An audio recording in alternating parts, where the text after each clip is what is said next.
So I wanted to start with this song because it's so lush and romantic, and it encapsulates all of the vibes of the night. We have Venus, the planet of love, harmony, connection, beauty, pleasure, money, nature, art, all the things.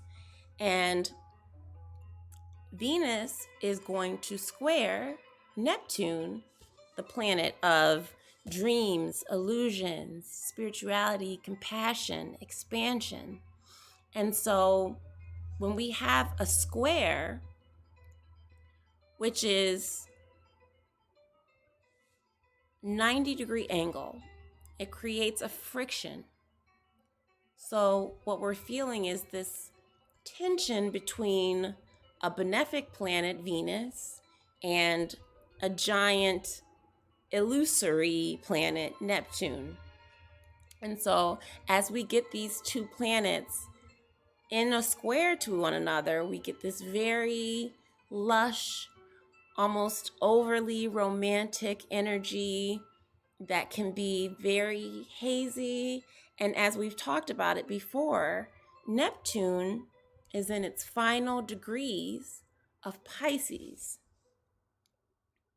And so I wanted to kind of start there with the fact that Neptune is at 29 degrees of Pisces, which means it's at the end of a season, at the end of the zodiac. Pisces is the last sign of the zodiac. So we have Neptune, the planet of illusions and the veil and mystery and spirituality, in the sign of all of those things. In traditional or modern astrology, Pisces is ruled by Neptune. Now, I'm an ancient astrologer, so I ascribe to the fact that Jupiter is the true ruler of Pisces, but that doesn't mean that Neptune is not still very closely aligned with the themes and the stories and the overarching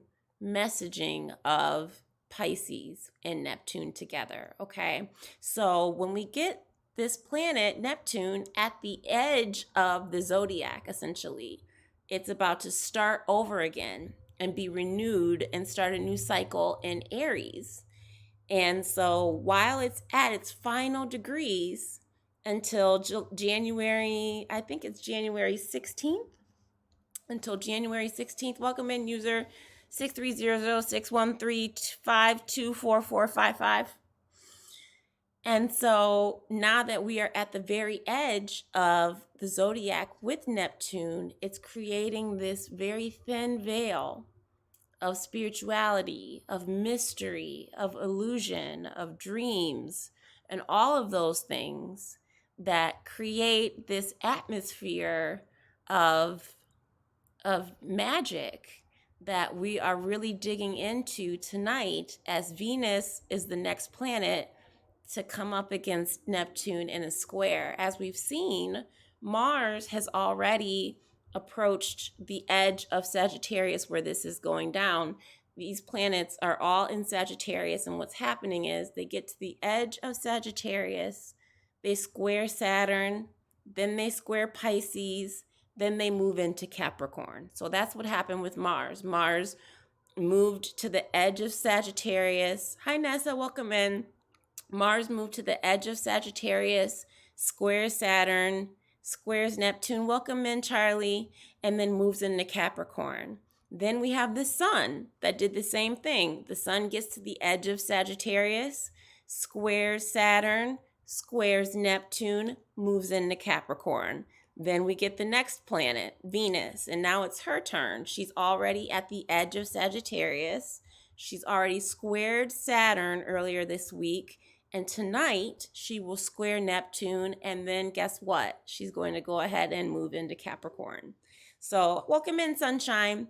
So this is really Venus's moment to take this journey through this kind of, I think of it as kind of like a portal, because these planets, Mars, the Sun, Venus, Mercury, they're all in Sagittarius until they move out of Sagittarius into Capricorn. But in order to do that, they have to go through this square with Saturn and this square with Neptune. So it's almost like, it reminds me of the never ending story, where you have the oracles.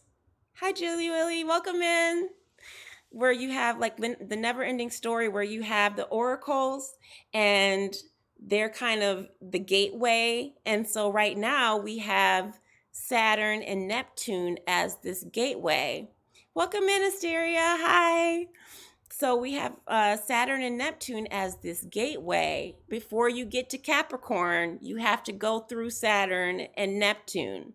So thank you for sharing the live. Thank you so much. How do I do my sound effects? There we go. Is that loud? That's a little loud. Okay. Happy to see you too, Asteria. Thank you so much, Kaylee. So we're talking about Venus. We're talking about Neptune. I don't know. I was talking the other day about how like that was one of the earlier live moments that I had, where I was talking about in April, Venus aligning with Neptune. And that was like a really exciting time. And it was a really exciting moment in the cosmos. And for me, I had just started going live for astrology. And so it's kind of full circle that I'm getting back into it now. And thank you for sharing the live. And so it's kind of fitting that I'm getting into it now. And we have another Venus-Neptune transit, where everything, when we were talking earlier this week, we were talking about the Sun and Neptune. And now we have Venus and Neptune, and that changes things up a little bit, doesn't it? And so what I was thinking about is the fact that all of these planets, thank you for the daily heart, me. All of these planets are going through their druthers before they get to Capricorn. We're having this Sagittarius festive party. Thank you for the daily heart, me guys. We're having this festive time with Sagittarius and its holiday season and all of that. And then these planets start moving towards the edge of Sagittarius, where they square Saturn, then square Neptune, and then move into Capricorn. So it's almost like an induction period where they have to kind of go through these motions. Okay, no problem. Where they have to kind of go through these motions, and they have to really go through this kind of boundaries and rules and regulations with Saturn, and then throw all of that out of the window, because then we have Neptune, the planet of dreams, illusion, magic, and disillusionment. And so when we were talking about the Sun and Neptune earlier in the week, thank you for this heart, me, spirit of love. When we were talking about the Sun and Neptune earlier in the week, we were talking about how the Sun adds in, hi Lori, welcome in. The Sun adds this illumination to all of the dreams and the fog of Neptune. But now we have Venus, and that changes things a little bit, because Venus is the planet of love and money and connection and pleasure and nature and art and beauty and aesthetics. And it really kind of it's the planet of like not intimacy like Mars intimacy, but like intimacy, you know what I'm saying? So you get this planet where you get Venus, which is the planet of love and connection, right? And then she's coming up against Neptune, the planet of dreams, illusion, spirituality, expansion, compassion, empathy, all of those things. And really, it's dissolving is really the word that I want to use when I think of Neptune, because Neptune dissolves things, whereas Saturn creates those boundaries and the rules and the regulations and makes a form and makes a foundation. Neptune's gonna kind of wear all that down in a beautiful tragically beautiful way, right? So we have Neptune coming up against against Venus in a square. And so just to give a little bit more into what a square is a 90-degree angle, but in terms of the themes of a square, it creates friction that demands action. So there's some kind of action that has to come out of a square. It's a feeling of restlessness and sometimes doubt. But if you think of it in the ways that we think of the moon phases, right? Where we have, if you think of the moon as like the new moon as the seeding, and then that first break through the ground is the first quarter. It's the first quarter moon, and it's the first square. It's the same angle. It's the same idea of that earth breaking up through the ground. And if we don't have that discomfort that we need to push that seed up, then we're not going to have fruit, right? So we need a square to push the story along, to push the plot forward. And that's why we feel that kind of restlessness. We may feel doubt. We may feel we're going to feel something if there's a square for sure. But what's important to remember is that with the square, it's a necessary push into the next phase of the story, okay? And that's what's really important to remember about every square, and not all squares are created equal. If you have a square between two malefic planets like Saturn and Mars, it's a lot more of a showdown. But when you get two planets like Venus, which is a benefic planet, a loving planet, a whimsical planet, along with Neptune, which is also a whimsical planet of dreams and illusions, then you're going to get something that's a little bit more like, lush and romantic and almost overwhelming in an emotional way, okay? And that's why this whole week or week and a half or so has felt like this, because we have Neptune, like I said before, is at the final degree of the final sign of the zodiac. So Neptune is at 29 degrees, the anaretic degree of the final sign. It's at the edge of the zodiac before it moves into Aries in January. And so the veil is very thin. That's why we're feeling the flood of emotions. We're feeling the healing waters. We're feeling the illusion and disillusionment. We're having all of the dreams. We're having all of the insight. And Neptune is the planet of empathy. So we're feeling all of the things. And now that we've got Venus in the mix, it's just more and more feelings, right? So I wanted to start with that caveat that we've got all of these circling themes of spirituality, compassion, expansion. They say even when you have a transit like Venus and Neptune, our auras become bigger, okay? More visible, more potent, okay? So these are all things that we feel under the Venus Neptune. Welcome in, Net. Under the Venus Neptune transits, okay? Hi, Julio 9, welcome in. Thank you for joining. And so this is where we have the boundaries between reality and fantasy began to blur, okay? And that's because by design, Neptune is going to blur and fog things up a little bit. And intuition and confusion are part and parcel to this, because Neptune is all about no boundaries. It's about no separateness. It's really about the idea that we are all really, truly one. Welcome in, Jonathan. So with Neptune, it's all about having no boundaries. And the fact that, if I reach out and touch you, and we're two souls, two spirits, two entities, but really it's just matter that's between us, and we are part of one spirit. So Neptune is really that energy that reminds us that there is no separateness. But in that vein, when we think about the fact that there's no separateness, we want to have boundaries. We want to know where we stand. we feel a little bit of confusion, right? But remember, there is integrity in expressing that confusion. And that's one of my main things about Neptune transits, is being able to say, I don't really know. Like, I'm excited. I feel it, but I don't really know. If you feel confused and it's a Neptune transit, that's okay. That's honesty. Hi, Fab and Fearless Traveler. And so, wanted to get into some of the themes that we may be seeing now that we have Venus and Neptune coming together in a square tonight at 12:31 a.m.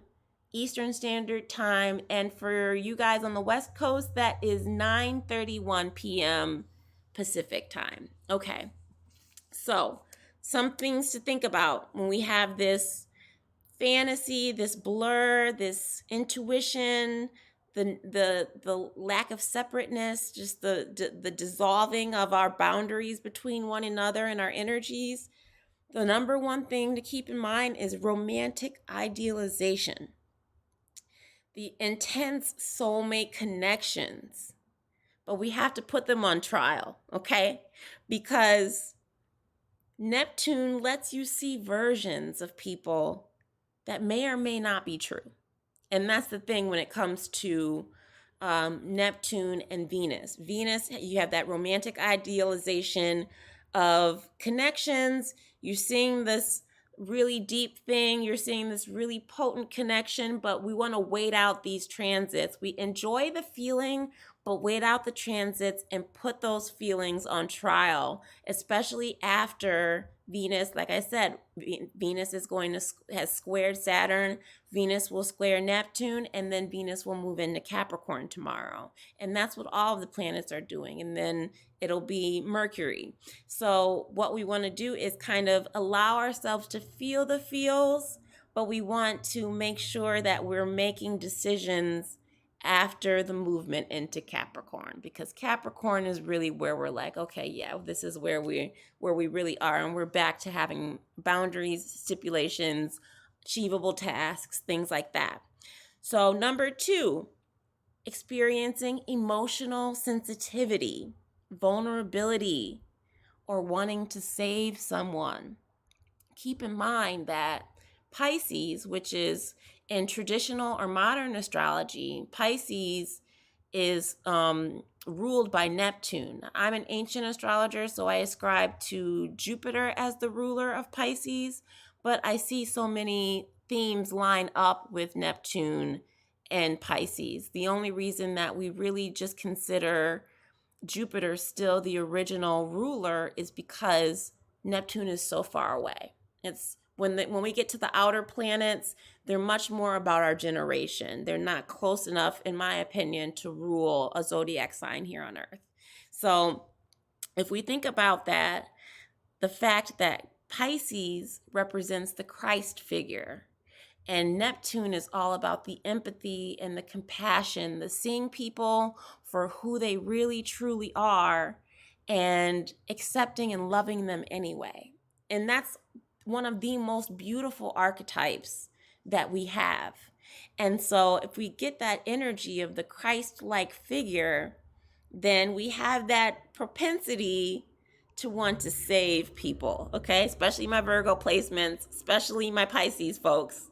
This is a feeling that we can get under these transits of being like, oh, poor thing, I want to save them. But we have to be measured. Remember, put all of this on trial, allow yourself to feel the feels, but we don't necessarily take really strong actions during these kinds of transits. We just allow the flow to flow, okay? So we've got romantic idealization, emotional sensitivity, vulnerability, or wanting to save someone. Then we have escapism from reality through romance or indulgence, okay? That's another thing, is escapism through relationships, connections with others, or in other ways of disassociating, like through your connections with people, through your connections with substances, however it goes. that is a way that people can kind of react to this transit, is that kind of escapism and kind of, what's the word I'm looking for? Escapism and disassociation. Okay. And yes, absolutely makes sense for Christmas time. Absolutely. Disassociation, um, being in that kind of haze of being like, I can't cope, so I'm gonna go la la la. And so that's that's number 3. Number 4, and this is a doozy, because Venus is the planet of money, and we forget that a lot. We forget that because we get caught up in the love and the romance and the creativity and the beauty of it all, and forget that she's about the bag. You know what I'm saying? Like, you don't really have love and beauty without the the exchange. There's an exchange there for love, for beauty. There always has been and there always will be. So when it comes to a Venus transit with Neptune, you have to consider that there may be, number 4, a financial fog, okay? And so that means not a great time for contracts, big major purchases. If you haven't done your Christmas shopping, call it a day for today, okay? Don't go out and buy a big screen TV or that thing that you, hi Devante, that thing that you were thinking of, and today you totally get the whim to go buy it. Don't. I would wait on it. Yep, wait till after. Wait till tomorrow when Venus moves into Capricorn, and then you're like, does it still make sense? And so that's why all of these things, I would say, put your feelings and your motivations, and before you take action, put your feelings and your thoughts and your motivations on trial and say, should I do that or should I not?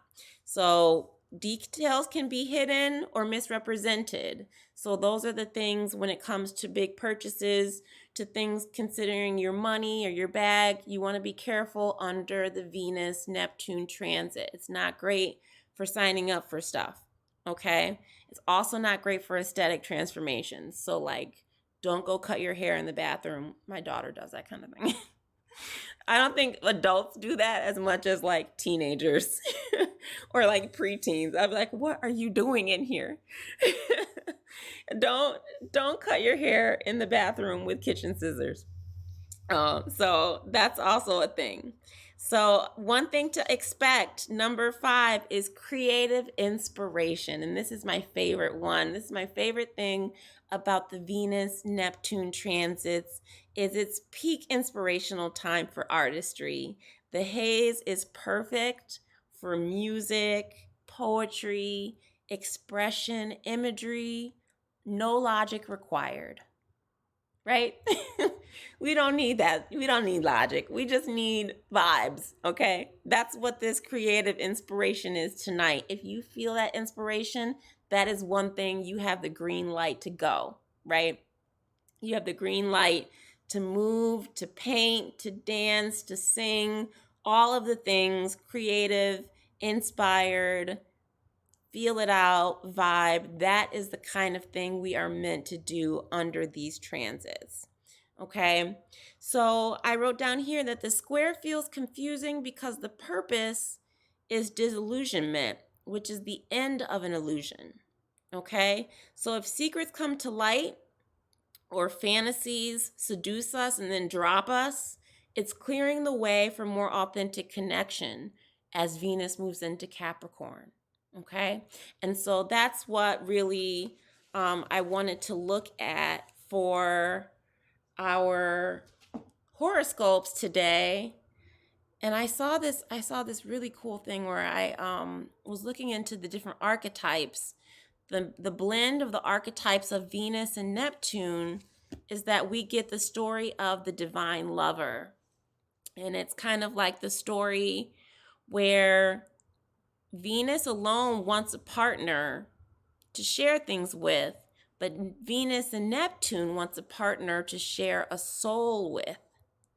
And it's less about the practicalities of the relationship and more about the transcendence of the self through another person or through art.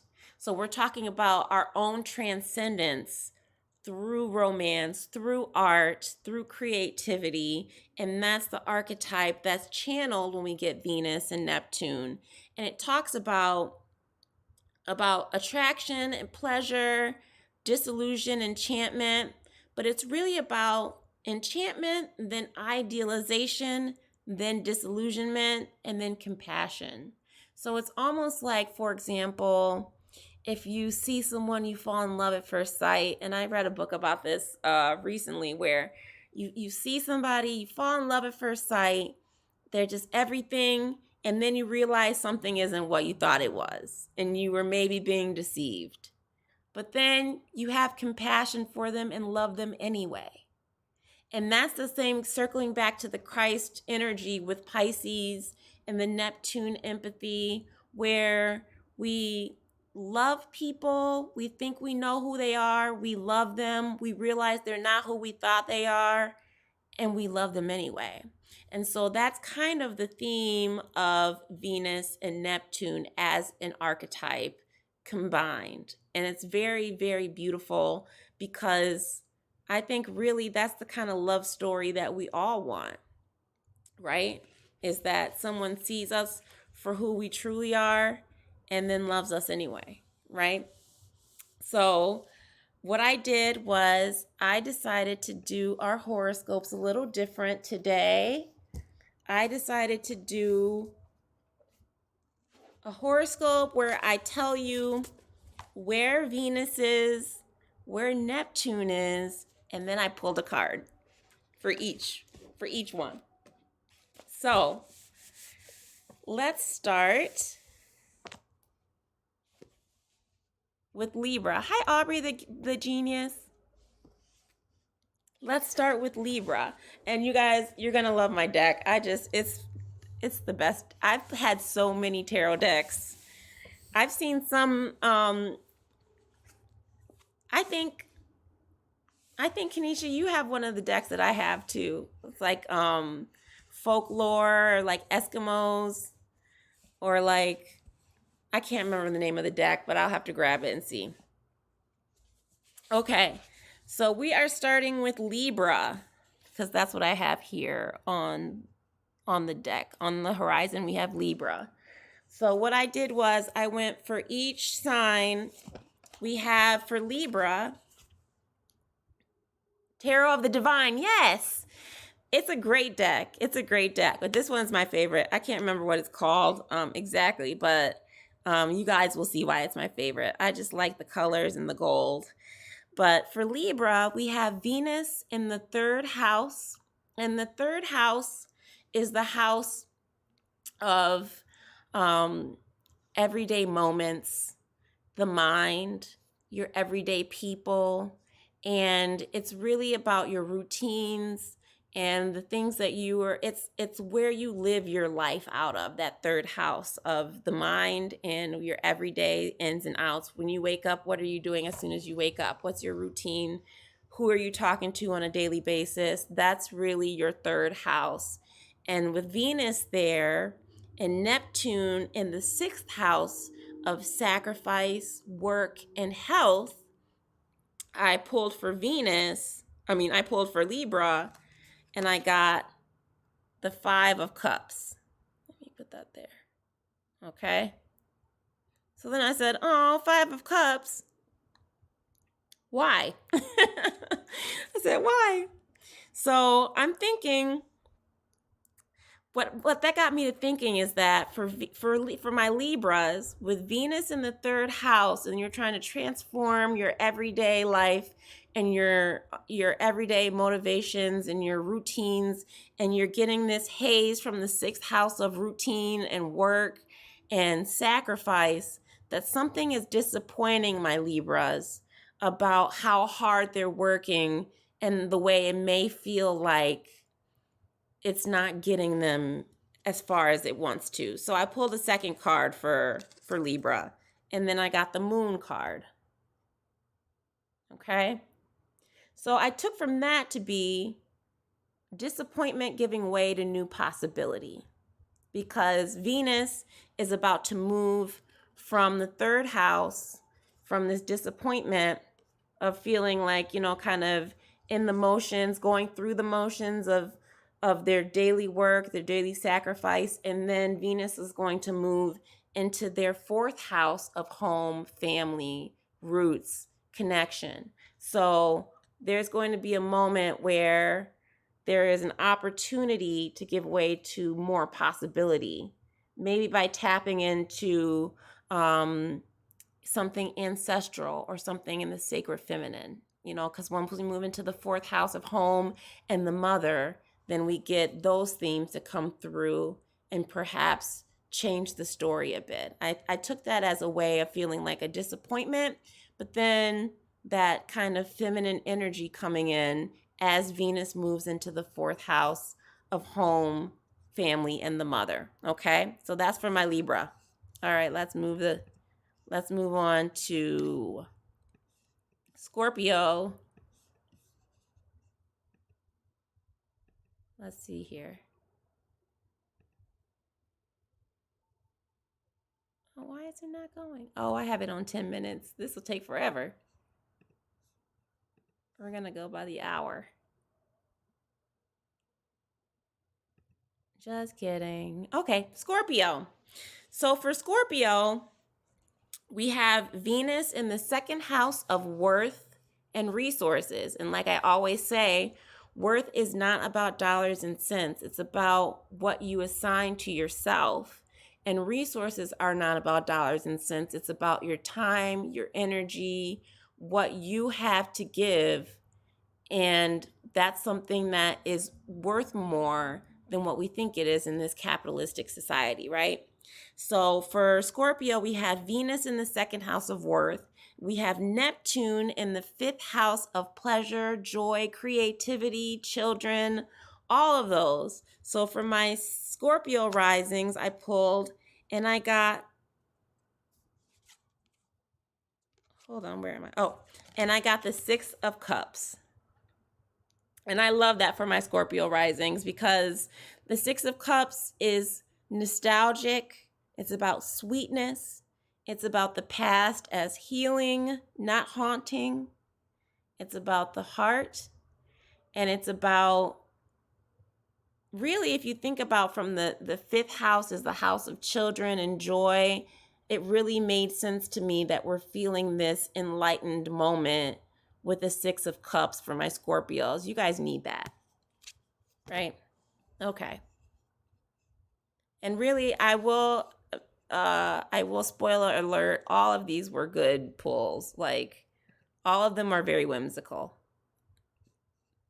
I think there were only two signs that I was like, okay, let me pull another one because I feel like I don't know exactly what this means. Okay.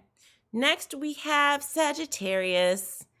And in Sagittarius, this is happening with Venus in the first house of self and Neptune in the fourth house of family. So for my Sagittarius, this is really a pivotal. This is a really big transit for you because it's in one of your four corners of your houses. And so I pulled for you guys and I got the Three of Stars. Isn't this deck amazing, guys? Look how gold it is. So the Three of Stars or the Three of Coins. Yep, just in time. So for the Three of Stars, I got mastery, collaboration. It's about the hands and the future. If the Six of Cups is about the heart and the past, then the Three of Stars is about the hands, what you can make, what you can do, and what you're creating for the future. Thank you. I love my deck so much. So for Sagittarius, this is really about taking this transit of Neptune and Venus and creating something and collaborating on something and just making use of this magical moment of the veil being thin with Neptune at the precipice, at the edge of the zodiac, at an anaretic degree, okay? And so that's a really special moment right now for Sag because all these planets are in Sagittarius. The sun has moved on to Capricorn, but Venus is still in the last degree of Sagittarius. Mercury is still there, and there's still more story to be told here, okay? And let's keep it going.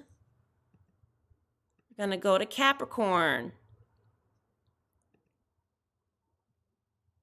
Okay, Capricorn.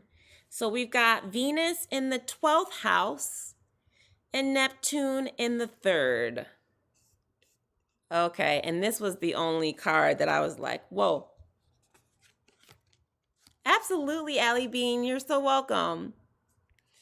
So for Capricorns, so the 12th house is the house of secrets, isolation, spirituality, all of those things. We were talking about it last night in Haru's chat about how it's a very magical place. It's a very special, secret place. And so when we have Venus in the 12th and Neptune in the 3rd house of the mind, what I pulled was the Tower card. And then I was like, oh, wow, that is a lot for my Capricorns. So I was like, we need one more to finish out the story. So then I pulled another one and I got the 4 of Wands. And then it became very clear to me that this is a breakdown to break through. Okay, we've got secrets and illusions happening, but we have to dissolve that and break it down to find the foundations. Because Venus is about to move into Capricorn. So we are going to have that moment, right? Venus is moving into Capricorn tomorrow. So for my Capricorn risings, enjoy this disillusionment and realize that we need this dissolving to shift into a new foundation, okay? Okay. Next, we have Aquarius.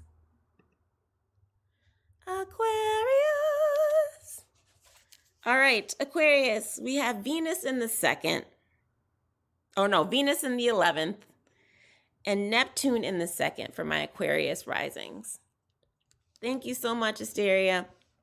So for my Aquarii, Aquas, I had Venus in the 11th house of well-wishers, reciprocity, friendships, social circles, and Neptune's in the 2nd house of worth and resources.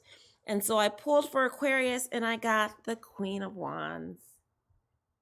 And I just love that for my Aquariuses because what it tells me is that we've got in these social circles that my Aquariuses are moving through right now. We have what? Charisma, confidence, vibrancy, and independence, even in the midst. Aquariuses are always going to be independent. Hi, Shine. Did we get to yours yet? Are you Aries rising? I can't remember. But with the Queen of Wands, that really was telling me that for my Aquariuses, they're feeling the vibes of these transits and we're getting this confidence, this charisma. And even though there may be haziness, there is still, it's almost like Aquariuses are going to be fine operating in this energy for sure. They're going to be fine. Sagittarius rising. Oh, we just did Sag rising. Okay, what was Sag rising? Let me think. Sag rising was the 3 of stars. And it was talking about digging into your creativity in the midst of this Venus-Neptune transit and really allowing yourself to be at the edge of this thin veil and allow that inspiration to to work with you and allow it to inspire you to work on something that you can take away from this moment. Because it won't always be like this. Neptune's going to move into Aries, and we're going to have a talk about that for sure. So let's move on to Pisces. Pisces. Let's see here. So for Pisces, Venus is in the 10th house of career, recognition, fame, and prestige. And Neptune is in the 1st house of self, okay? So for my Pisces, this is Pisces rising. This is a very, very whimsical, fluid movement with this transit tonight for my Pisces rising. So I pulled for Pisces rising and I got the Hermit. And he's so beautiful. And what I love about the Hermit card, maybe because I'm a Virgo moon, but I love about the light, the lantern that he's holding. And it's really about like silence, the solitude, and the search for truth. That light represents that truth. So Venus in the 10th, Venus is blessing your 10th house of career, but in the first house, Neptune has you seeking something that you might want to share in your career that may be the beginning of something. Yes, you should go live. What kind of live would you do? Do you have a niche, or what would you like to talk about? You ever thought of like collabing or joining other people on live? Okay, Aries. Let's do Aries. Okay, for my Aries risings, we have Venus in the 9th house of God, spirituality, travel, higher learning. Oh, astrology. You should definitely do it. Or if you're ever interested, I'm trying to do more collabs next year. And by next year, I mean like in a week. So yeah, if you ever want to like collab, we should definitely do some. Hi, Spiritual Shayla. Hi. Welcome in. We're doing Aries rising, Venus in the 9th house of spirituality, of God, higher learning, higher consciousness, travel. And we have Neptune creating that haze and that fog in the 12th house of secrets, spirituality, isolation, all of that. So for my Aries risings, I pulled and I got... Thank you for the daily heart me. Thank you. I love y'all. Thank you for the hyping me up. Okay, so for Aries, I got the Ace of Wands. Okay, so for my Aries risings, I want my Aries risings to realize that we've got Venus in the 9th house of spirituality. We've got Neptune in the 12th house of spirituality and isolation and secrets. And so this is all about inspiration. It's about potential. It's about spiritual illumination, okay? Venus is the bright star. Venus wants to cast a light on that 12th house where that Neptune is, or there's something that wants to be, this is that fire, that flame, the Ace of Wands, to shed some light in the darker corners of that 12th house there. So there may be something there for my Aries risings to really seek and find, okay? I thought that was a beautiful card for them, for Aries rising. Of course, because it's Ace of Wands for Aries rising. Very on brand. So let's move forward to Taurus. For Taurus, we have Venus in the 8th house of intimacy, debt, karmic exchanges, and we have Neptune in the 11th house of friends in high places, well-wishers, community, reciprocity. And so for my Taurus, it got me to thinking about like their karmic exchanges versus people who are just like in their social circles versus those people who are really in deep with them. You know what I'm saying? So for Taurus risings, I pulled and I got the 7 of Stars. I told you all of these cards were good. They're all very whimsical.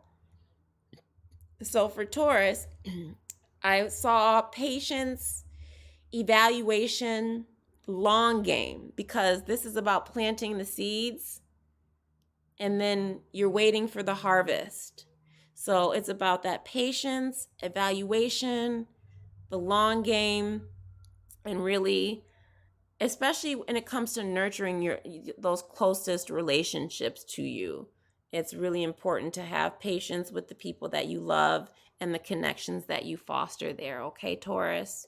And I know Tauruses can be patient. Okay, Gemini, let's move it forward. I think you're gonna like this.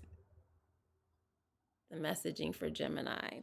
So for Gemini, we have Venus, because it's mutable sign. These are the more pivotal houses for all of my mutable signs. That's Gemini, Sag, Pisces, and Virgo. So for Gemini rising, we have Venus in the 7th house of partnerships, relationships, love, and sexuality. And then Neptune in the 10th house of career, fame, prestige, and acknowledgement. Okay. So then we get to pull a card, and I got the 6 of Wands, one of my favorite cards. Because that 6 of Wands is all about victory.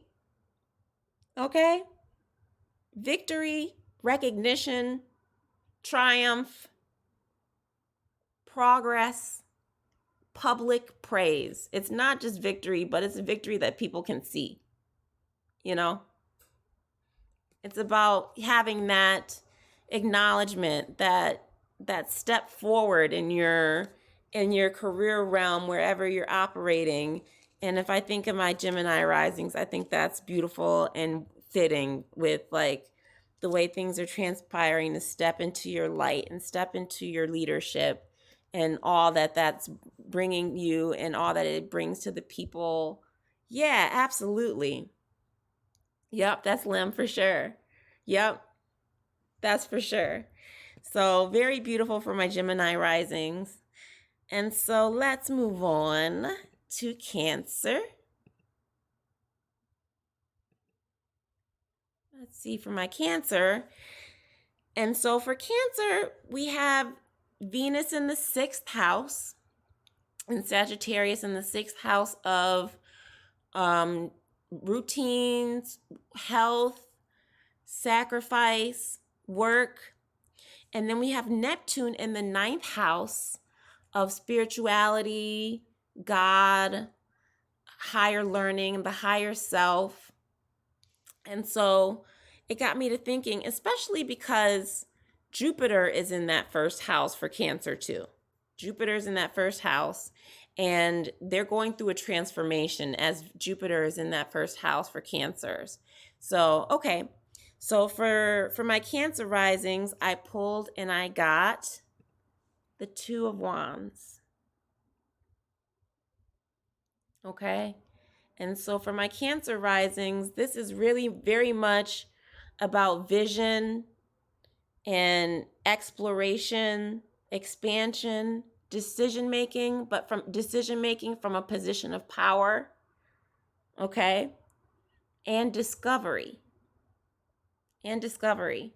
And the 9th house is the house of travel. So it got me to thinking about whether my Cancer risings are planning some kind of trip or going somewhere. Like literally. Oh, you're feeling tired? I feel that. I had my infusion yesterday. It was 6 hours of being hooked up to an IV. And they got this bag of all these chemicals, and you don't know what's in that shit. But it's going in, for better or for worse. They told me I need it. So, all right, let's keep going. I hope you get some rest. Wish you could. Hey, it might be on the horizon. Or, you know, with these Neptune Venus transits, it could just be about like, I had this whole phase where I was trying to figure out how to put myself in a trance or how to hypnotize myself. And I don't know if I achieved it, but I had a lot of fun trying and getting into some really exploratory, like taking my mind, letting my mind go on trips. I'm a Gemini of the Virgo moon, so we do that. Fun mind games. Yeah, spirit will make a way for sure. Okay, Leo. Oh, that's me. Let's see, what about the Leos? So for Leo, we have Venus in the 5th house of pleasure, joy, children, creativity. Neptune in the 7th. Wait, that's not right. Neptune in the 8th house of intimacy, exchanges. So Venus in the 5th, Neptune in the 8th. And so I pulled for my Leo risings, Ace of Cups. And I was like, what's that doing there? Emotional fulfillment, intuition, grace, emotional awakening, right? So for my Leo risings, this transit, it's not about focusing on what may or may not be going on in the 8th house. You just let that lie and just focus on the feelings of the Ace of Cups, the emotional fulfillment, that intuition, that grace, that awakening. You know what I'm saying? Even if it's not necessarily a love, it's not the 7th house. We're talking about the 8th and the 5th. So it's just about enjoying the transit as it comes and really just allowing yourself to feel comforted, to feel fulfilled in this moment with this Ace of Cups messaging here for my Leos. I liked that. Okay, sirens. What does that mean if you hear sirens? Is that good? Bells?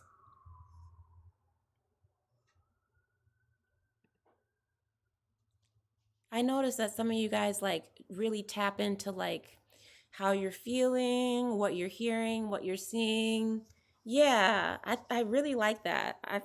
I got into astrology because I didn't feel like I was like the most intuitive person. Like I don't have a lot of water in my chart, just a Mars and Scorpio. And so I was like, I need to get better at this. And then, being so mercurial, the zodiac just really spoke to me and I just really took to it and then was able to find my own kind of divination and intuition when it comes to the planets.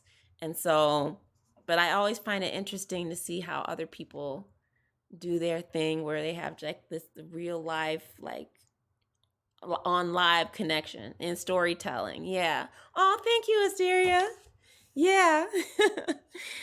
So for Virgo, and this is the last one, for Virgo, we have Venus in the 4th and we have Neptune in the 7th. And we're back to our mutable sign. So this is critical for Virgo, where this is the 4th house of home, family, roots, connections, the mother, and Neptune is fogging up the 7th house of love for my Virgos. And what I pulled for them was the Queen of Crystals, which is swords. And I thought that was really interesting for my Virgos because Queen of Crystals is like the Queen of Swords. And so it reminds me of Virgo energy anyway, because it's about knowing, it's about clarity, it's about the bridge between the heart and the head. And it's really about boundaries when we're talking about planets that are just kind of bypassing boundaries right now, right? So it's funny to me that Virgo's like, nope, we're going to pull the Queen of Crystals and we are going to have some kind of boundary. Yeah. Oh, thank you. Thank you guys so much. Appreciate the love. So yeah, that was my experience today. Oh, and oh my gosh, thank you so much. And oh my gosh, thank you.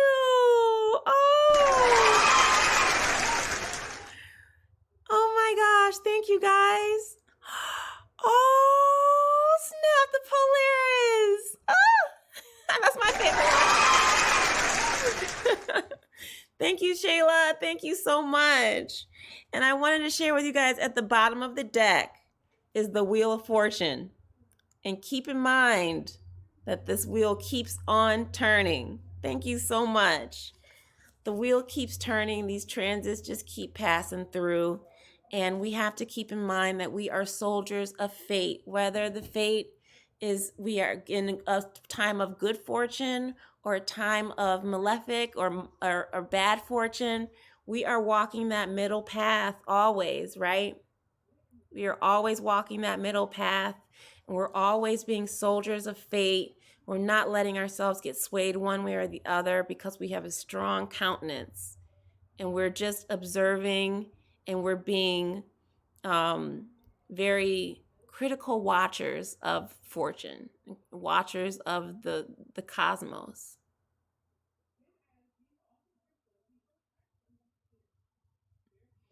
I don't know if people's other houses are the same, but this looks like my natal chart. Are you? Yeah, the wheel turning. Yep. What's your rising sign? Hi, Phyllis Quinn. Just the wheel is turning. Yeah. Big wheel keep on turning, turning.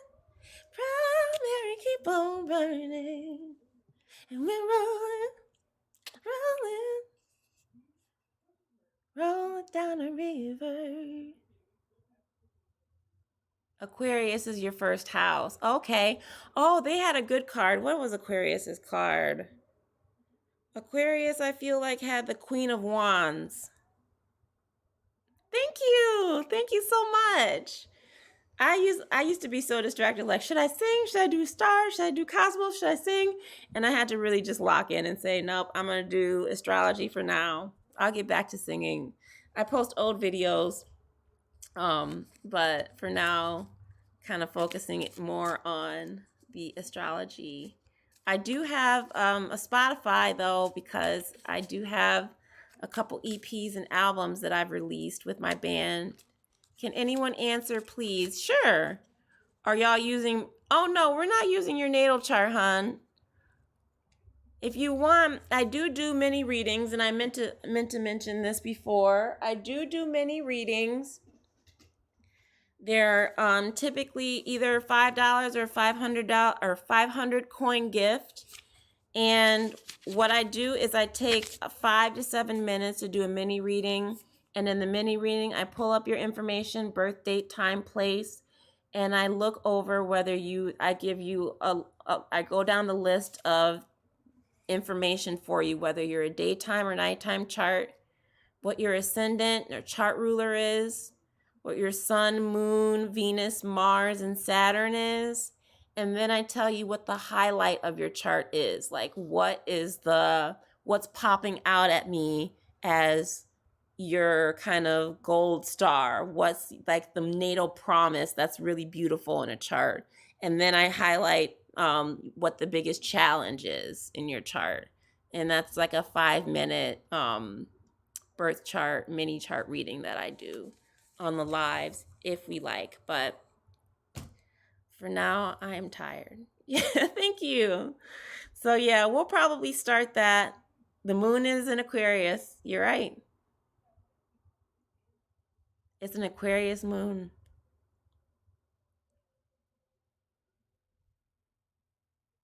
Yeah, interesting. Are you into numbers? What's your life path number?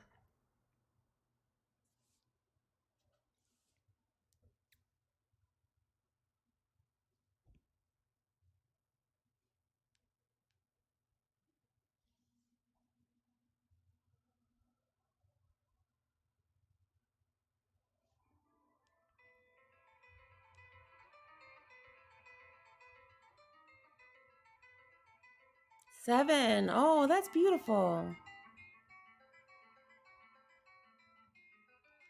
I don't know as much about the life path numbers. I know I'm 8, and I wish I was something like more whimsical, like 3 or 5. Yeah, I'm a Gemini, so I never met an Aquarius I didn't love. Yeah, I know. They say that, but it's so serious, you know? I don't consider myself like Capricorn. Oh, wonderful. Happy Capricorn season. You love the 8 for you? Good. I need to love the 8 for me too. What's great about 8? Determination. Fab and Fearless Traveler, welcome in. It's a great number to have, yeah.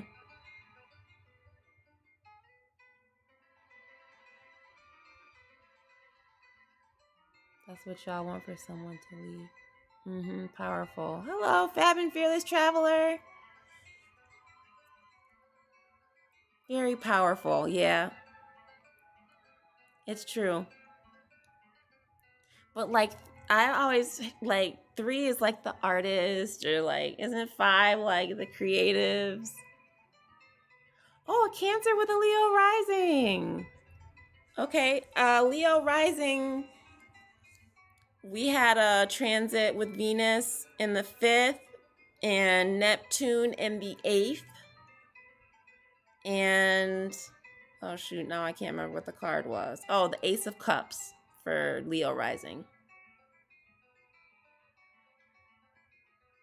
Oh, there's a vehicle which is a Honda emblem, which the H is the 8th letter of the alphabet. Power and creativity, yes. Yeah, you can create your own lane. Yep, that's true. Yeah, you can still be whimsical. It's true. Because people always like, are you a Pisces? I'm like, hell no. I wish, but I don't know where the whimsical. I think maybe it's my Leo.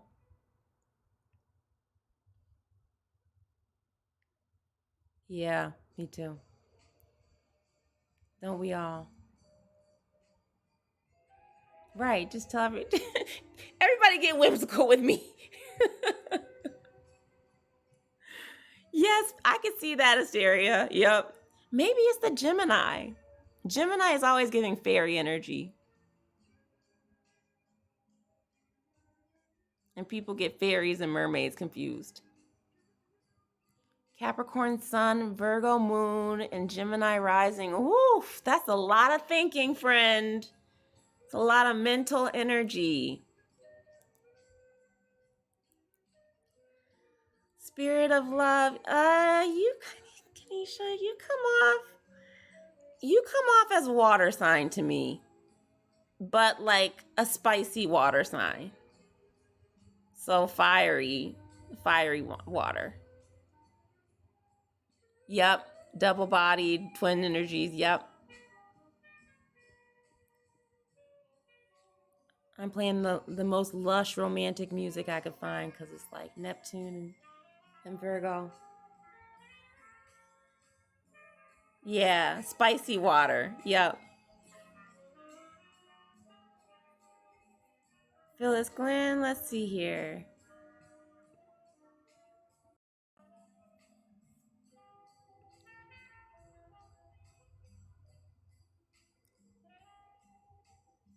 You're very bright-eyed. Are you fiery?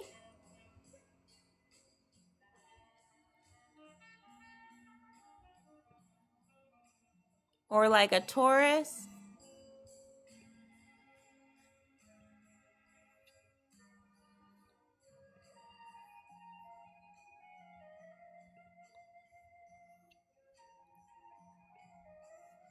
Very beautiful.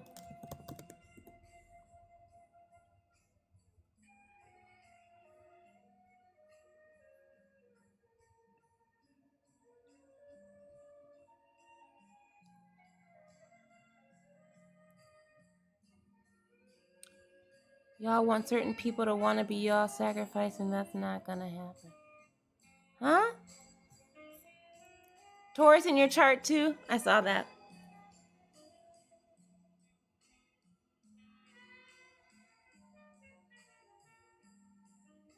For mine. For your what, Tasha?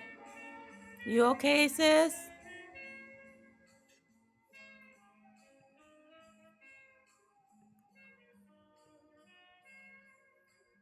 okay. It's okay. Who's your son? Is he in the chat? I'm confused.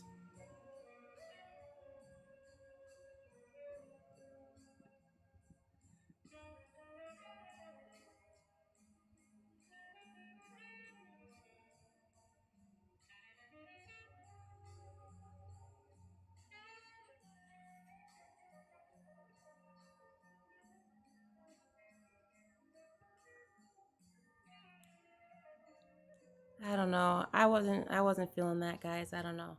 We had to go. So, any other questions for me? Still learning a lot about yourself, Phyllis? That's good. Stick with us. We go through all kinds of transits and unpack how it affects us, and we talk about archetypes and just, vibing, chilling. Just some folks trying to make sense of what's up there. I didn't either, so she had to go.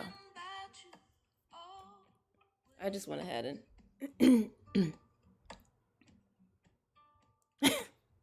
yeah, I can't with all that threatening energy. I just need another chance. Hi, Stacks. To make it better. We was vibing. Come back, Georgia, come back. Come back, Georgia, come back. Hi, Stacks. What's your rising sign? Just make it better. Emily King, Georgia. This is my vibe. Leo rising, another one. I am too. So, we were talking about Venus and Neptune merging together in a very mushy, schmushy, romantic, lush transit tonight at about 11 or 12:30 a.m. or 9:30 a.m. you guys' time if you're in Cali. Yeah, love to see this kind of, and it's very like romantic. That's why I put on this music. And so when I pulled a card for Leo, I got the Ace of Cups. Oh, really? Both Leo rising and Life Path 8. Yes. Maybe there's something to that, huh? Assyria is awesome. The best. I just need another chance. Chance to make it better. Hi, ICQ. So, you guys. Hi, Curtis Wallace. Welcome in. All right, I've been on here for an hour and 9 minutes. Oh, Life Path 33. Yeah, I think so. I think there is a girly thing about that Leo rising, isn't it? I just need another chance to make it better. Somebody told me once, they were like, Dani, you are a super femme. I was like, what is a super femme? They're like, just the glitter and everything. And I'm like, oh, thank you.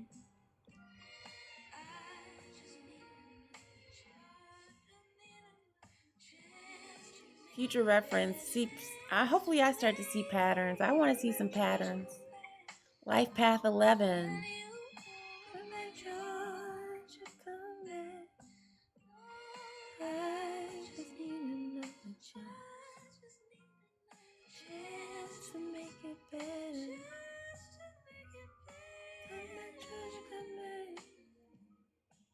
All right, who's going live next?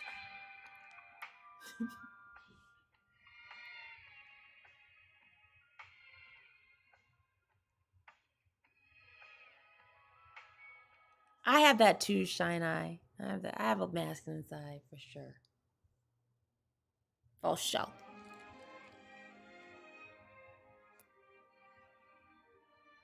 Mm-hmm.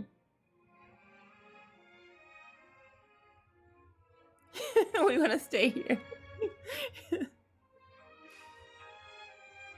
That's cool. Damn, my romantic music vibing out.